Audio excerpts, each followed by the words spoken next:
بسم الله الرحمن الرحيم. الحمد لله وحده والصلاة والسلام على من لا نبي بعده، أما بعد. قال الله تبارك وتعالى: أعوذ بالله من الشيطان الرجيم، بسم الله الرحمن الرحيم. لقد كان لكم في رسول الله أسوة حسنة. صدق الله مولانا العظيم. اللهم صل على سيدنا ومولانا محمد وعلى آل سيدنا ومولانا محمد وبارك وسلم. رب اشرح لي صدري ويسر لي أمري واحلل عقدة من لساني يفقه قولي. قابل صد احترام بزرگوں، عزیز دوستوں اور بھائیوں، اللہ رب العزت کے فضل و کرم سے جناب رسالت مآب صلی اللہ علیہ وآلہ وسلم کی سیرت مبارکہ اور آپ کی حیات طیبہ کے عنوان پر گفتگو کا سلسلہ جاری ہے۔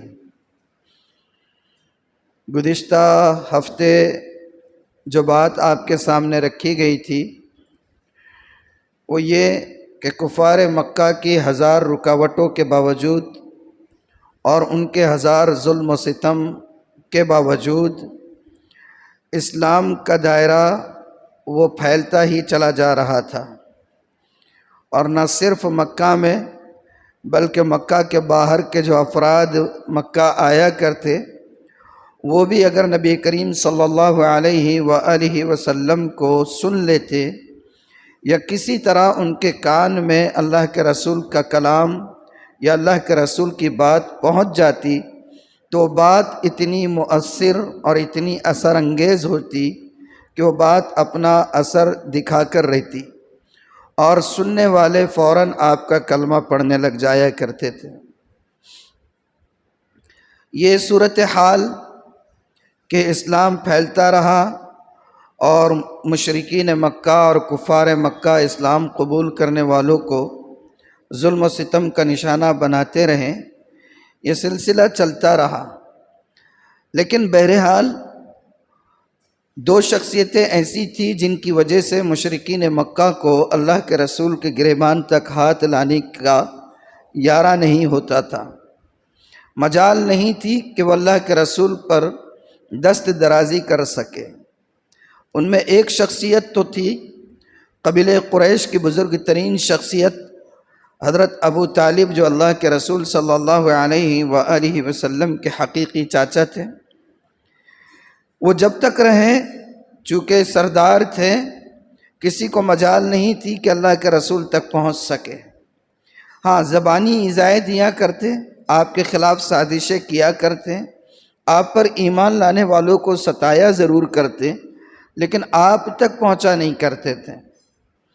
اور دوسری شخصیت تھی حضرت خدیجہ رضی اللہ عنہا۔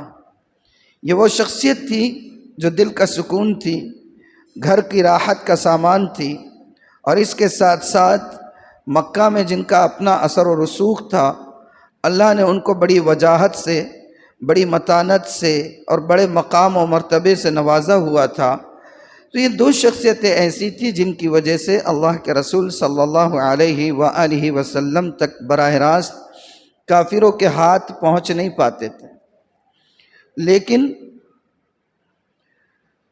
ہجرت سے چند ہی مہینے پہلے کہہ لیجئے یا 1 سال پہلے، یہ 2 عظیم سہارے اللہ کے رسول صلی اللہ علیہ وسلم کی زندگی سے اٹھ گئے، اور ان دونوں کا اٹھنا کیا تھا کہ یوں سمجھ جائیے کہ زمین مکہ کی آپ کے لیے تنگ ہو گئی، آپ کو اپنے پیغام کو پہنچانا مشکل ہو گیا۔ وہ لوگ جو آپ تک پہنچنے سے محض ابو طالب کی وجہ سے یا خدیجہ کی رعایت میں رک جایا کرتے تھے، اب وہ کھل کر آپ تک پہنچنے لگے تھے، اور آپ کو یوں محسوس ہوا کہ اب مکہ کے اندر رہتے ہوئے دعوت کا یہ عظیم کام کرنا مشکل ہے، اور بحفاظت اپنے آپ کو بچاتے ہوئے اللہ کے پیغام کو پہنچانا اب اتنا آسان نہیں رہا۔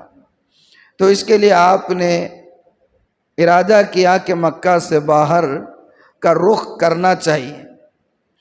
آج مجھے جس موضوع پر گفتگو کرنی ہے یا جس باب سے متعلق بات کرنی ہے، وہ باب بڑا درد بھرا باب ہے، غم کا، قربانی کا، دکھ کا، صبر کا، ایک ایسی دلخراش داستان ہے کہ صحیح اگر کہا جائے تو نہ مجھے کہنے کا یارہ ہے اور نہ آپ سننے کی سکت رکھ سکتے ہیں، نہ پڑھنے کی سکت رکھ سکتے ہیں، نہ اس تکلیف کو میں اور آپ سوچ سکتے ہیں کہ کیا قیامت گزری ہوگی اللہ کے رسول پر اس سفر میں۔ اور وہ سفر تھا طائف کا سفر، طائف کا سفر۔ آپ نے سوچا کہ مکہ والے تو پریشان کر رہے ہیں، یہاں کی زمین اور یہاں کی فضا اب سازگار نہیں رہی، تو کیوں نہ طائف کا رخ کیا جائے۔ اور اس کا انتخاب کرنے کی ایک خاص وجہ تھی۔ اس کی وجہ یہ تھی کہ اللہ کے رسول صلی اللہ علیہ وآلہ وسلم کو جس خوش نصیب خاتون نے دودھ پلایا تھا، یا جو آپ کی رضاعی والدہ تھی، رضاعی ماں تھی، حضرت حلیمہ سعدیہ رضی اللہ عنہا، وہ حضرت حلیمہ سعدیہ دراصل قبیلے بنو ثقیف کی تھی جو طائف میں تھا۔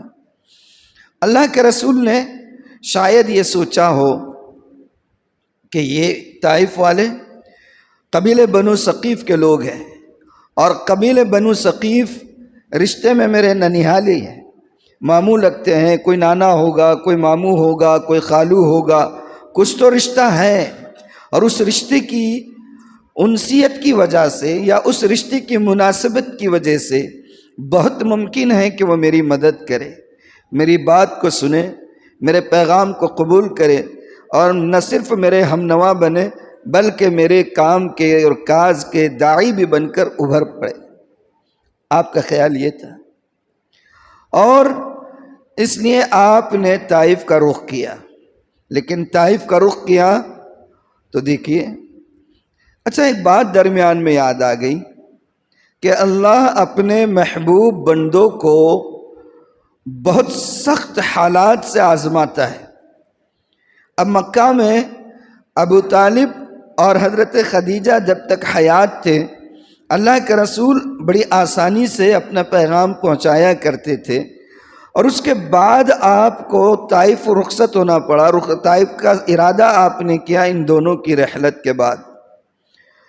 تو ہونا یہ چاہیے تھا کہ وقت کے نبی اپنے مشن، اپنے فریضے، اپنے منصب، اپنے دعوت، اپنے پیغام اور اپنے کام کی اشاعت کے لیے جا رہے، تو اللہ کی طرف سے نصرت ہونی چاہیے تھی، لیکن ہوا ویسا نہیں۔ ہوا اس کے برعکس۔ مکہ والے تو دور دور سے آپ کو ستایا کرتے تھے، پلاننگ بنایا کرتے تھے، آپ کی بات کو قبول کرنے والوں کو ستایا کرتے تھے، آپ تک پہنچنے کا کبھی ان کو یارہ نہیں ہوا تھا۔ لیکن طائف والوں نے تو وہ داستان لکھ دی ہے کہ جس داستان کو اگر آپ آنکھوں سے خون بہاتے ہوئے پڑھے تب بھی کم ہے۔ ایسا کیوں ہو گیا؟ وہ بھی وقت کے نبی کے ساتھ، وقت کی کائنات کی عظیم ترین ہستی کے ساتھ۔ تو گویا اللہ تعالیٰ یہ بتانا چاہتے ہیں کہ اللہ تعالیٰ اپنے محبوب، اپنے مقرب اور اپنے ہر دل عزیز بندے کو، اپنے نبیوں کو، اپنے اولیاء کو، صحابہ کو، اپنے بزرگوں کو آزماتا ہے ایسے حالات سے کہ زندگی میں کبھی کسی ایک لمحے کے لیے بھی اللہ کو چھوڑ کر کسی کے سہارے کی امید مت رکھنا۔ اگر یہ رکھو گے تو اللہ پر توکل کے منافی ہے مقرب بندوں کے لیے۔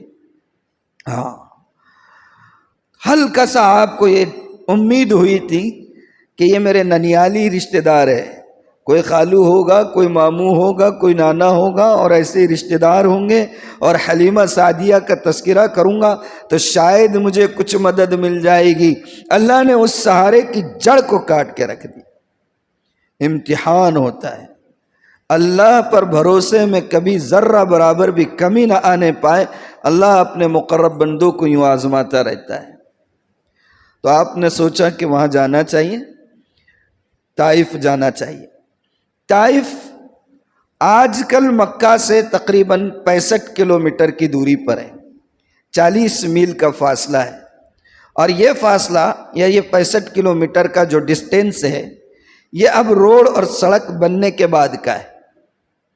جب یہ ترقی نہیں ہوئی تھی اور سڑکیں نہیں بنی تھی اور سنگلاخ راستہ تھا اور صحرا سے گزرنا پڑتا تھا، تو اس وقت جو طائف کا ڈسٹینس تھا مکہ سے وہ تقریباً 120 کلومیٹر کا تھا۔ کتنا تھا؟ 120 کلومیٹر، 75 میل کا فاصلہ تھا۔ لیکن جب سے یہ روڈ بن گئے، سڑکیں بن گئی، تعمیرات ہو گئی ہیں، تو اب وہ راستہ مختصر ہو گیا ہے۔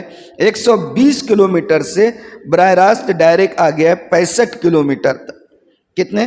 یعنی 55 کلومیٹر کا سفر راستہ وہ کم ہو گیا ہے اس طریقے سے۔ اور آپ نے یہ سفر پیدل کیا ہے 120 کلومیٹر سنگلاخ وادیوں سے، نہ کوئی سڑک بنی ہے، نہ روڈ تعمیر ہوئی ہے، نہ راستے میں پانی کا نظم ہے، نہ کچھ ہے۔ آنکھ بند کیجئے اور تصور کیجئے اللہ کے رسول صلی اللہ علیہ وآلہ وسلم نے وہ 120 کلومیٹر کا سفر پیدل طے کیا ہے، کسی سواری پر نہیں گئے آپ، یہ بات ذہن میں رہے۔ طائف کا سفر آپ نے پیدل کیا ہے، تنہا تھے، صرف آپ کے غلام حضرت زید بن حارثہ آپ کے ساتھ تھے، جن کو آپ نے نبوت سے پہلے اپنا منہ بولا بیٹا بنا دیا تھا۔ حضرت زید دراصل حضرت خدیجہ کے غلام تھے، اور اللہ کے رسول سے حضرت خدیجہ کا جب نکاح ہوا تو حضرت خدیجہ نے حضرت زید کو اللہ کے رسول صلی اللہ علیہ وسلم کو ہبہ کر دیا کہ میرا غلام ہے، اب یہ آپ کے لیے وقف ہے، یہ آپ کے ہی کام کرے گا۔ اور وقت کے نبی ان کی یہ شان نہیں ہوتی ہے کہ وہ کسی کو غلام بنا کر رکھے۔ جیسے ہی حضرت خدیجہ نے ان کو بطور ہدیہ اللہ کے رسول کو ہدیہ کیا زید بن حارثہ کو، آپ نے زید بن حارثہ کو آزاد کر دیا تھا۔ اب آزاد کر دیے تو یہ رونے لگ گئے، حضرت زید بن حارثہ رونے لگ گئے، کہنے لگے اب میں کہاں جاؤں گا؟ میں غلام تھا تو آپ کی خدمت کیا کرتا تھا، آپ کے پاس تھا، اب آپ نے مجھے آزاد کر دیا، میں کہاں جاؤں گا؟ رونے لگے۔ میں تو آپ کو چھوڑ کر جانا نہیں چاہتا۔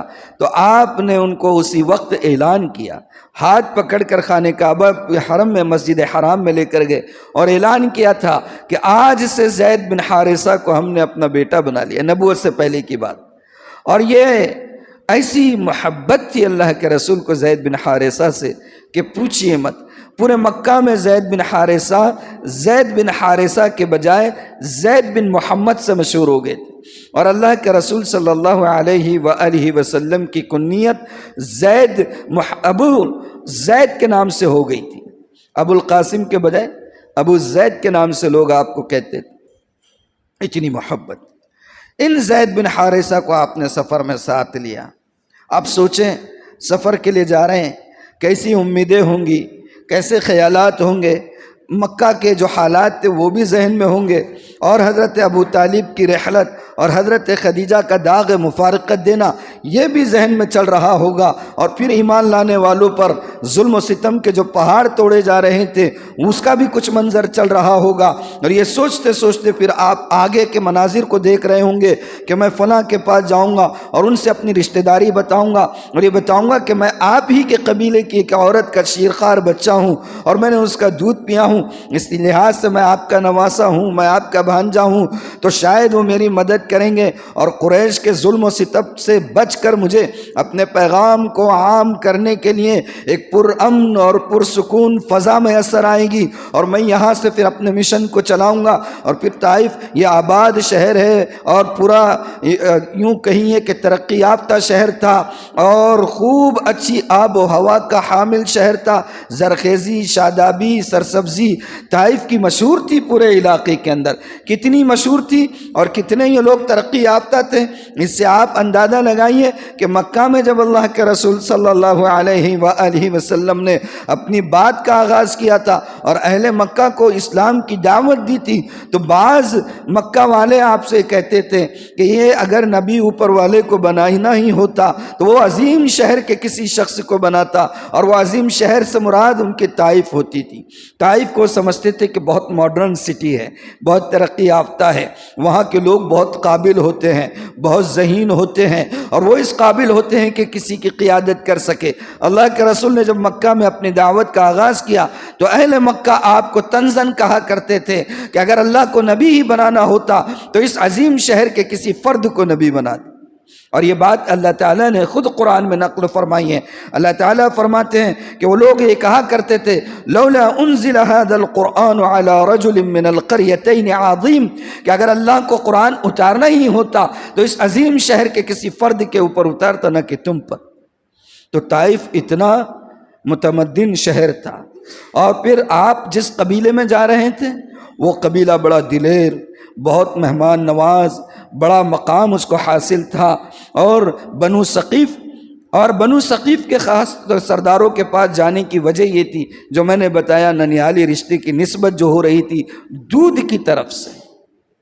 آپ گئے اور بنو ثقیف کے 3 سرداروں سے، جو تینوں بھائی تھے، تینوں کے تینوں بھائی تھے، ان تینوں بھائیوں سے آپ ملے۔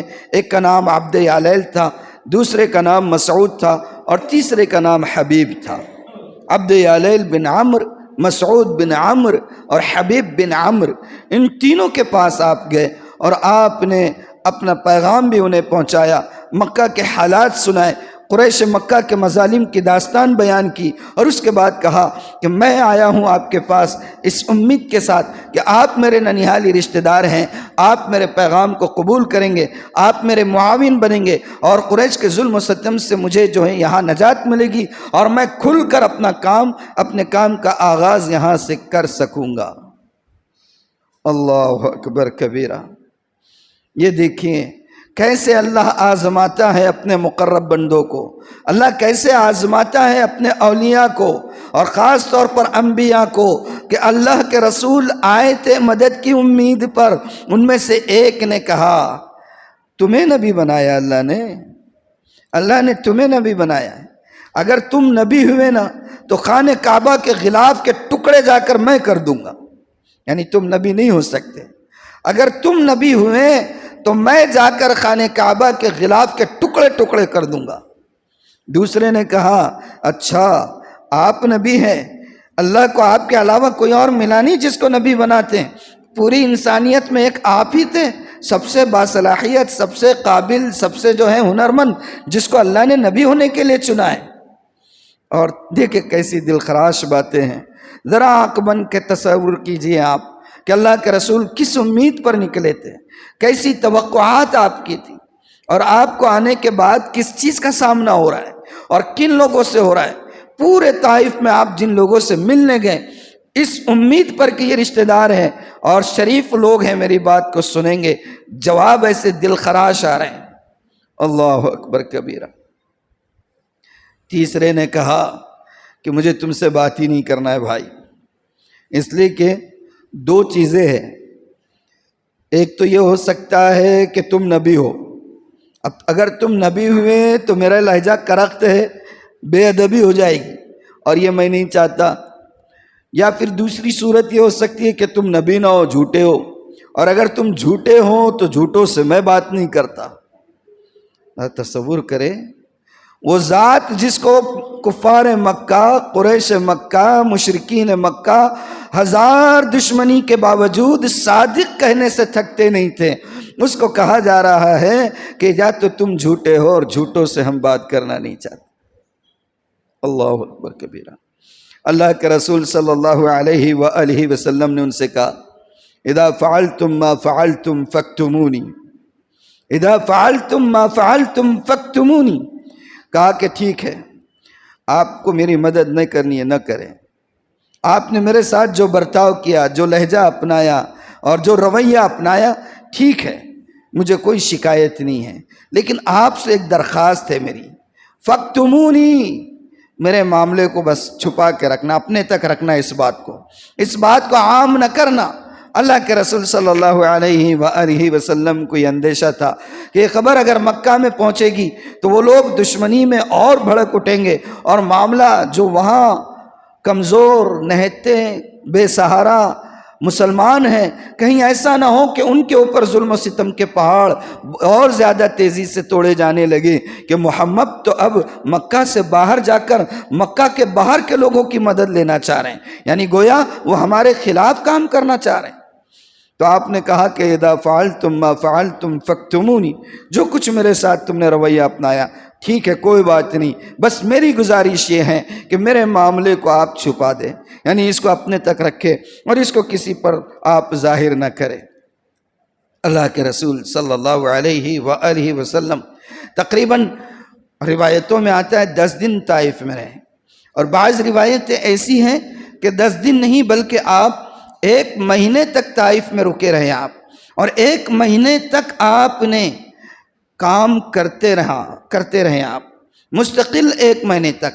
10 دن تو پراپر طائف سٹی میں آپ نے کام کیا، اور 20 دن آپ نے سبرب میں کام کیا۔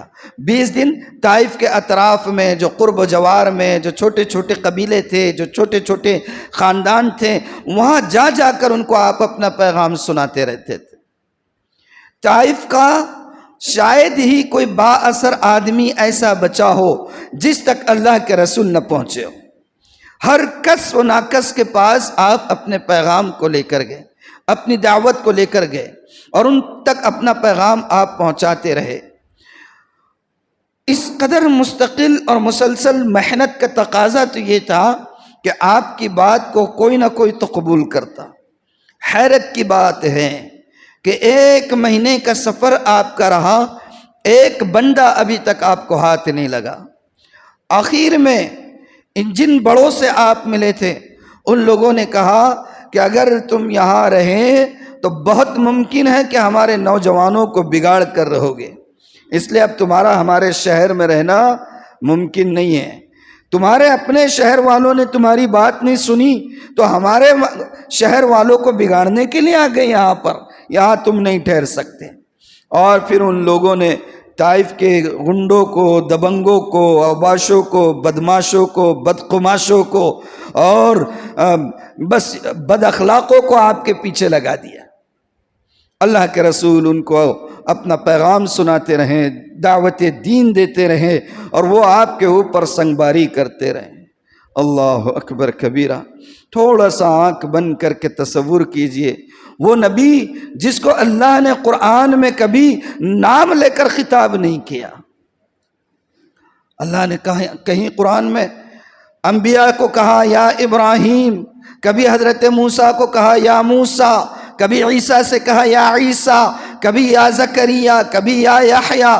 ہر نبی کو اللہ نے اس کے نام سے مخاطب کیا، لیکن اللہ نے پورے قرآن میں نبی پاک صلی اللہ علیہ وسلم کو 1 مرتبہ بھی آپ کے نام سے مخاطب نہیں کیا۔ 4 مرتبہ قرآن میں آپ کا نام آیا ہے، لیکن چاروں مرتبہ بھی وہ جو نام آیا ہے وہ نام اس لیے ذکر کیا گیا کہ وہاں پر آپ کا نام ذکر کرنا ناگزیر تھا۔ وہاں پر کچھ ایسا مفہوم ہے جیسے گویا کافروں کو یہ بتایا جا رہا ہے کہ محمد آخری رسول ہے۔ وما محمد ابا احد من رجالکم، محمد تمہارے مردوں میں سے کسی کے باپ نہیں ہے، آخری رسول ہے۔ وہاں تو نام ذکر کرنا ضروری تھا، بقیہ پورے قرآن میں اللہ تعالیٰ نے جب کبھی آپ کو خطاب کیا کبھی آپ کا نام نہیں لیا، محبت سے آپ کے مقام اور مرتبے کا خیال رکھتے ہوئے آپ کو اللہ نے خطاب کیا ہے۔ یا ایہا الرسول، یا ایہا النبی، یا ایہا المزمل، یا ایہا المدثر، یہ انداز ہے اللہ کا اپنے نبی کو خطاب کرنے کا۔ آنکھ بند کر کے تصور کریں، وہ نبی جس کو اللہ اس کے نام سے مخاطب نہیں کرتا ہے، طائف کی وادیوں میں گزر رہا ہے اور دونوں طرف سے بدقماش آپ کے اوپر سنگباری کر رہے ہیں، اور آپ ہر طرف سے جس طرف سے پتھر آتا اس طرف کہتے مارو پتھر، بات تو سن لو، میں آپ کے پتھر کھانے کو تیار ہوں، تم میری بات تو سن لو۔ کبھی ایسا ہوتا کہ سنگباری بہت زوروں سے آتی تو آپ اس کی طرف پشت کر لیتے اور پشت کر کے ادھر سے کہتے ہاں مارتے رہو پتھر لیکن میری بات تو سنتے رہو۔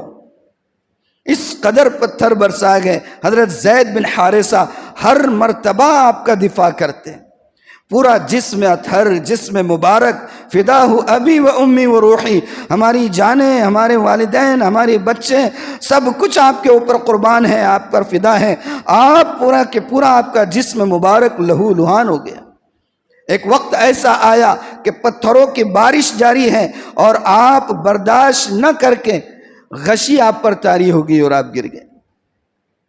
آپ کے جو غلام تھے حضرت زید بن حارثہ، انہوں نے آپ کو اپنے کندھے پر اٹھایا اور اٹھا کر تیزی کے ساتھ دوڑتے رہے یہاں تک کہ آج جو ایک میقات ہے مکہ میں داخل ہونے کی، قرن المنازل جو مکہ سے تقریباً 80 کلومیٹر دوری پر ہے اور طائف سے اس کا ڈسٹینس 53 کلومیٹر ہے، 53 کلومیٹر طائف سے ہے، وہاں تک حضرت زید بن حارثہ اللہ کے رسول کو کسی طرح لیتے ہوئے آئے اور وہاں تک طائف کے اوباش آپ کے اوپر سنگباری کرتے ہوئے آپ کا پیچھا کرتے رہے،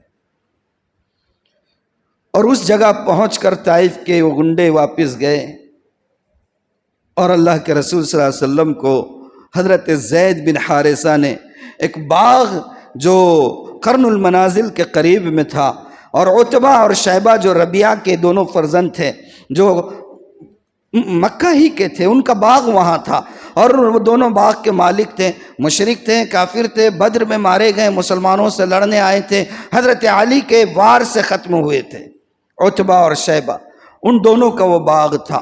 انہوں نے دیکھا، اللہ کے رسول کو پہچان لیا، دور سے دیکھتے رہے اوباشوں کے پتھر مارے جانے کو اور پھر ان کے واپس جانے کو، اللہ کے رسول کے نڈھال ہونے کو، آپ کے لہو لہان ہونے کو، ہم وطن اور ہم قبیلہ ہونے کی وجہ سے محبت جوش مارنے لگی، اور ان دونوں نے اپنے غلام سے جو اس باغ کا رکھوالا تھا، عداس جس کا نام تھا، اس نے کہا عداس یہ جو انگور کا خوشہ ہے، اس میں سے ایک انگور کا خوشہ نکال، انگور کی جو بیل ہے اس میں سے خوشہ نکال کر انہیں لے جا کر دے دو، وہ جو ٹیک لگا کر اپنے باغ کی دیوار سے بیٹھے ہیں۔ عداس نے کھجور لیے، انگور لیے اور انگور لے کر آپ کے پاس پہنچے۔ جب وہ پہنچے تو حضرت زید بن حارثہ آپ کے جسم مبارک سے خون کو صاف کر رہے تھے، آپ پورا جسم مبارک آپ کا لہو لہان ہو چکا تھا۔ عداس نے انگور آپ کے سامنے رکھے اور کہا کہ لیجئے، ہمارے جو باغ کے مالک ہیں انہوں نے کہا ہے آپ کو دینے کے لیے، لیجئے۔ آپ نے ایک انگور اٹھایا اور انگور اٹھا کر آپ نے کہا بسم اللہ الرحمن الرحیم۔ عداس عیسائی تھے، عداس کیا تھے؟ عیسائی تھے۔ انہوں نے جیسے ہی دیکھا کہ آپ انگور اٹھاتے ہوئے بسم اللہ الرحمن الرحیم کہہ رہے ہیں تو عداس چونک گئے اور چونک کر کہا کہ یہ جملہ تو ادھر کے لوگ بولتے نہیں ہیں، یہ جملہ تو ادھر کے لوگ بولتے نہیں ہیں۔ تو اللہ کے رسول نے ان کو دیکھا آنکھ کھول کر اور کہا کہ آپ کہاں سے ہو، آپ کہاں سے ہو؟ تو عداس نے کہا کہ میں نینوا سے ہوں، نینوا سے ہوں۔ آپ نے جب یہ سنا نینوا سے ہیں تو آپ نے کہا اچھا میرے بھائی یونس بن متہ کے شہر نینوا سے ہو۔ اب جب اس نے آپ کی زبان مبارک سے یونس بن نینوا کا نام سنا تو اور بھی چونک اٹھے اور چونک کر کہا کہ آپ کو کیسے پتا ہے کہ یونس بن متہ کون ہے؟ اللہ کے رسول نے کہا ہاں وہ اللہ کے نبی تھے اور میں بھی اللہ کے نبی ہوں، اس طرح وہ میرے بھائی ہیں۔ روایتوں میں آتا ہے عداس نے اس وقت کہا اللہ کی قسم میں جب نینوا سے نکلا تھا تو پورے نینوا میں 10 لوگ بھی ایسے نہیں تھے جن کو پتا ہو کہ یونس بن متہ کون تھے۔ آپ یقیناً اللہ کے نبی ہیں، مجھے اپنا کلمہ پڑھائیے۔ اور اس کے بعد عداس سیدھا، روایتوں کے الفاظ ہیں کہ عداس سیدھے آپ کے پیروں پر اس نے سجدہ کر دیا۔ چونکہ پچھلی امتوں میں سجدے جائز تھے، آپ نے حضرت یوسف کے خواب کے بارے میں تفصیل سے تفسیر پڑھی ہے کہ 11 بھائی، ستارے اور چاند، سورج سب سجدے میں گر گئے، تو گزشتہ قوموں میں سجدہ جائز تھا، اس اعتبار سے عداس نے آپ کو سجدہ کر لیا، آپ کے قدموں کو چومنے لگا، آپ کے پیشانی کا بوسہ لیا اور آپ کے ہاتھوں کو، دست مبارک کو چومنے لگے۔ اب یہ دونوں بھائی دور سے دیکھنے لگے، دور سے دیکھ رہے، ارے بھائی انہوں نے یہاں بھی خراب کر دیا، بولے اپنے آدمی کو انہوں نے کیا کر دیا، یہاں بھی یہ بندہ تو گیا اپنے ہاتھ سے۔ اب جب وہ آئے عداس اندر تو کہا کہ بھائی یہ کیا کر رہے تھے آپ؟ تماشا، ہم دیکھ رہے تھے کہ آپ ان کو چوم رہے ہیں، سجدہ کر رہے ہو، بوسہ لے رہے ہو، کیا تھا یہ سب؟ کہنے لگے کہ وہ آدمی اللہ کا نبی ہے، سچا نبی ہے، اور وہ جو بات کہتے ہیں بالکل صحیح ہے۔ وہ لوگ کہنے لگے تم کہتے ہو، تم تو عیسائی ہو، تمہارا مذہب اس سے اچھا ہے؟ انہوں نے کہا نا، یہ اللہ کے سچے رسول ہے اور میں ان پر ایمان لے آیا ہوں۔ اللہ اکبر کبیرہ۔ اب سنیں، یہ جب داستان ہو رہی تھی، اللہ کے رسول صلی اللہ علیہ وسلم سوچے آپ پتھر مارتے مارتے کتنے کلومیٹر دور تک لے کر آئیں، اور جب آپ ٹیک لگا دیے آپ نے، تو آپ کی زبان مبارک سے اس وقت جو دعا نکلی ہے، اللہ اکبر کبیرہ، ایسے الفاظ ہیں نبی کی زبان مبارک سے ہی نکل سکتے تھے۔ اگر آج انسان اس کو سمجھ کر پڑھ لے، قسم خدا پاک کے دل اور کلیجہ جو ہے تو ریزہ ریزہ ہو کر رہ جائے۔ الفاظ دعا کے دیکھیے، اللہم الیک اشکو ضعف قوتی وقلت حیلتی وہوانی علی الناس یا ارحم الراحمین، انت رب المستضعفین وانت ربی الی من تکلنی الی بعید یتجہمنی ام الی عدو ملکتہ امری ان لم یکن بک علی غضب فلا ابالی، ان لم یکن علی غضب فلا ابالی۔ ہر دعوت کا کام کرنے والے کے لیے یہ جملہ، ہر دعوت کا کام کرنے، ہر اسلام کا کام کرنے والے کے لیے، اللہ کے پیغام کا کام کرنے والے کے لیے، اللہ کے رسول کے پیغام کا کام کرنے والے کے لیے، اللہ کے رسول کی دعا کا یہ جملہ قیامت کے لیے مشعل راہ رہے گا۔ کیا فرما رہے ہیں؟ ان لم یکن بک علی غضب فلا ابالی۔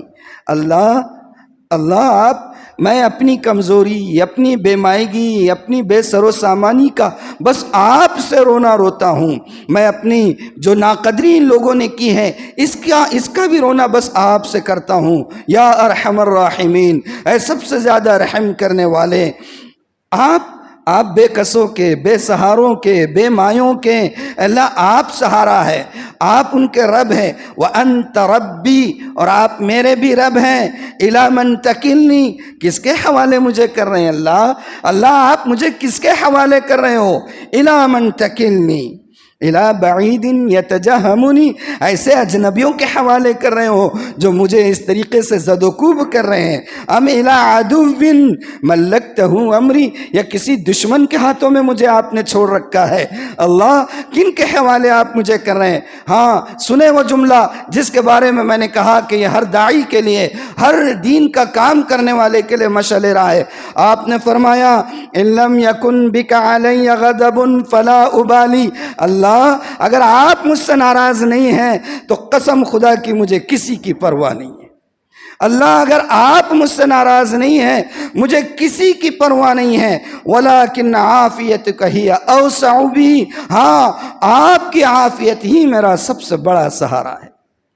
اللہ اکبر کبیرہ۔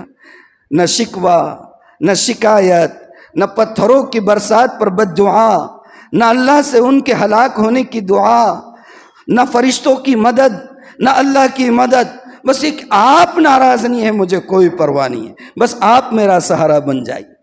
ہم تو تھوڑا کام کریں، تھوڑا کسی کے اوپر جو ہے خیرات کا کام کر دیں، کچھ چیریٹی کر دیں، تو ہم یہ سمجھتے ہیں کہ وہ بے دام غلام بن جانا ہمارا، وہ بے دام غلام بن جانا ہمارا۔ میں کہوں دن تو وہ رات کو دن کہے، میں کہوں رات تو وہ دن کو رات کہے، ہمارا مزاج ایسا ہوتا ہے۔ قربان جائے محمد الرسول اللہ صلی اللہ علیہ وسلم پر، کیا آپ کا طرز عمل ہے، کیا آپ کی دعوت ہے، کیا آپ کا نمونہ ہے کہ پورے راستے سے آپ پر سنگ باری ہوتی رہی، جسم مبارک لہو لہان ہے، اور بیٹھنے کے بعد زبان سے جو الفاظ نکل رہے ہیں تو کسی کی دعاؤں کے لیے نکل رہے ہیں۔ یہ جب آپ نے دعا کی، دیکھیے مقام ہمارے نبی پاک کا۔ حضرت عائشہ نے ایک مرتبہ پوچھا اللہ کے رسول، مجھے ایسا لگتا ہے کہ آپ پر سب سے زیادہ بھاری دن تو احد کا رہا ہوگا، جب آپ کے دندان مبارک شہید ہوئے تھے، جب آپ زخمی ہوئے تھے۔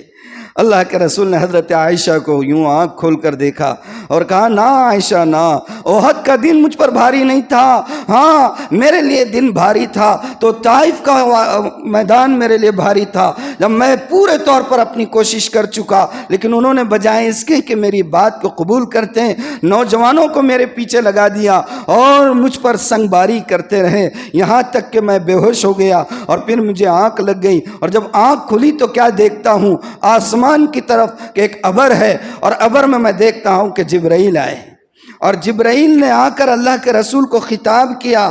کیا کہا؟ یہ کہا یا محمد ان ربک یقرئک السلام. محمد آپ کے رب محمد آپ کو سلام کہتے ہیں. اللہ اکبر کبیرہ. دیکھیں مقام ہمارے نبی کا. یا محمد ان ربک یقرئ السلام.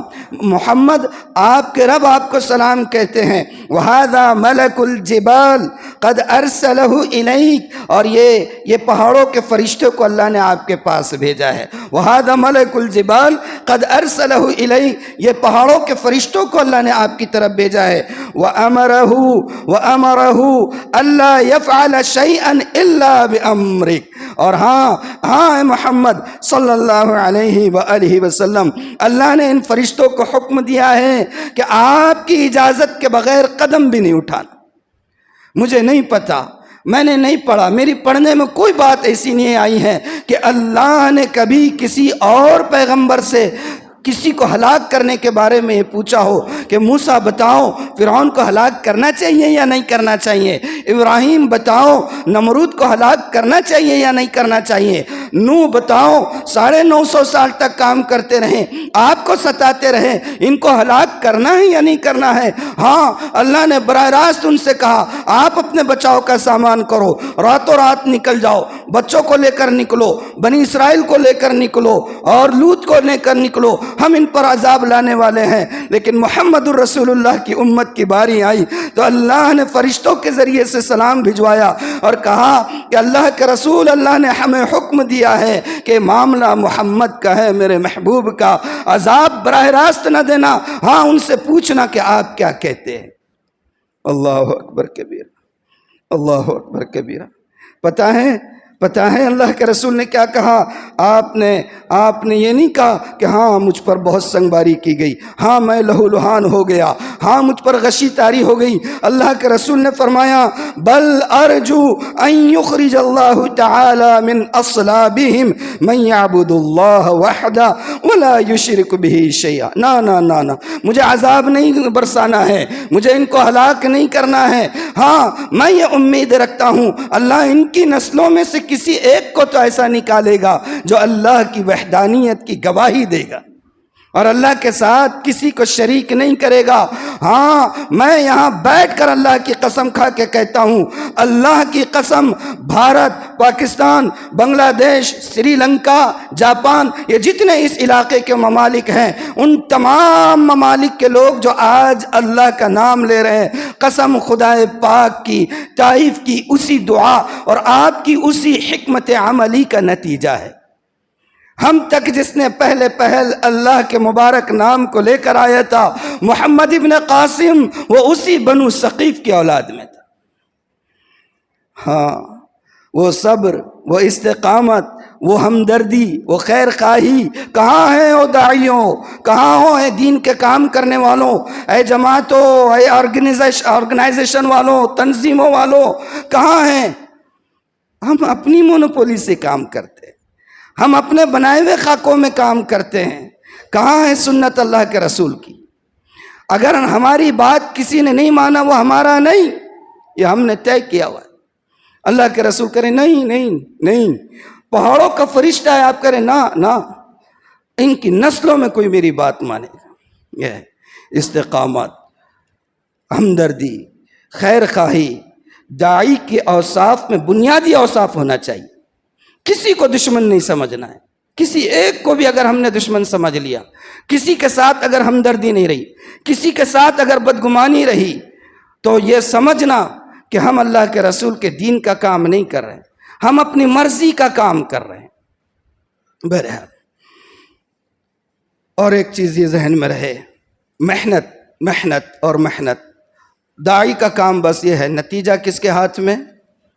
اللہ کے نبی کے ہاتھ میں بھی اللہ نے نتیجہ نہیں رکھا. کچھ سوچ کر گئے تھے، کچھ اور ہو گیا. برابر ہیں. اللہ تعالی ہمیں اپنے نبی پاک کے اسوہ حسنہ کو زندگی کے ہر قدم پر اپنانے کی توفیق عطا فرمائے. وآخر دعوانا الحمدللہ رب العالمین.